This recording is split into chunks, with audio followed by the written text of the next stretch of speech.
আমাক কমাৰবন্ধা অঞ্চললৈ আনিছে। লগতে আমাৰ ভাৰতীয় জনতা পাৰ্টি আমি কমাৰবন্ধা মণ্ডলেও আন্তৰিক অভিনন্দন জ্ঞাপন কৰিছোঁ। তেখেতৰ উজ্জ্বল ভৱিষ্যত কামনা কৰিছোঁ। যাতে আমি লগতে দেউতাকক আৰু মাককো আমি আন্তৰিক অভিনন্দন জ্ঞাপন কৰিছোঁ। অশেষ কষ্ট কৰি সুন্দৰ ফলাফল পাবলৈ সক্ষম হৈছে। গতিকে মই এখনি ফুলাম গামোচাই তেতিয়াও অভিনন্দন জ্ঞাপন কৰিছোঁ। আমিও OBCৰ সন্তান, আমিও OBC ফালৰ পৰা জিলা সমিতিৰ তৰফৰ হৈ মই তেওঁক উজ্জ্বল ভৱিষ্যত কামনা কৰিছোঁ নতুন কৰ্মজীৱনলৈ। তেওঁ ঈশ্বৰে মংগল কৰক আৰু অনাগত দিনবিলাক সুখ শান্তি সমৃদ্ধিশালী হওক, তাৰে তেওঁক কামনাৰ শুভেচ্ছা মই জ্ঞাপন কৰিম। আৰু আমিও আমাৰ কমাৰবন্ধা মণ্ডল OBC মৰ্চাৰ উপসভানেত্ৰী বন্তি শইকীয়া, তেওঁৰ কন্যাই চৰকাৰী চাকৰি লাভ কৰাৰ কাৰণে আমি অতি আনন্দিত।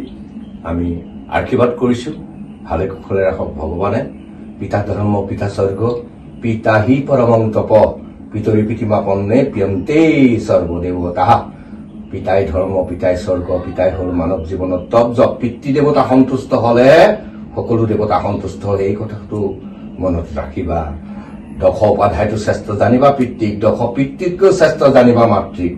নৈ সমান হব কোন আই সমান হব কোন, মাতৃ হৈছে গংগা, যাৰ গৰ্ভস্থিতি হৈ পৃথিৱীত লভিছো জনম।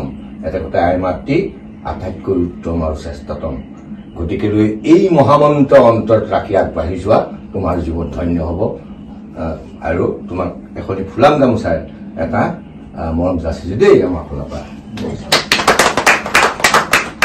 আমাৰ কমাৰবন্ধা মণ্ডল মহিলা মৰ্চাৰ ফালৰ পৰা আমি তেওঁৰ কৰ্মজীৱনৰ কাৰণে আন্তৰিক অভিনন্দন জ্ঞাপন কৰিছোঁ। আগন্তুক দিনবিলাক যাতে সুখ আৰু সমৃদ্ধি আগবাঢ়ক, মাক দেউতাকৰ লগতে পৰিয়ালটোৰ লগতে বংশৰ আৰু আমাৰ অঞ্চলটোৰ সুনাম হওক বুলি মই আশা কৰি আমাৰ মহিলা মৰ্চাৰ ফালৰ পৰা অভিনন্দন জ্ঞাপন কৰিছোঁ।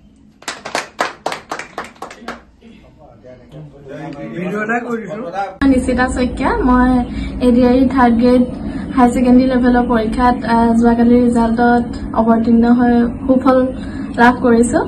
প্ৰথমটো মুখ্যমন্ত্ৰী হিমন্ত বিশ্ব শৰ্মাৰ লগতে অসম চৰকাৰলৈ অশেষ ধন্যবাদ যে ইমান নিকাভাৱে অতি সুচাৰুৰূপে পৰীক্ষাটো তেওঁলোকে পাতিছে, যাতে আমাৰ নিচিনা ল'ৰা ছোৱালীয়ে যিকোনো বেলেগ বিপথে সহায় নোলোৱাকৈ, কোনো বেলেগ ধৰণৰ সহায় নোলোৱাকৈ পঢ়া শুনাৰ জৰিয়তে নিজৰ কষ্টৰ ফলত চাকৰিটো পাব পাৰিছো, তাৰ বাবে অশেষ ধন্যবাদ।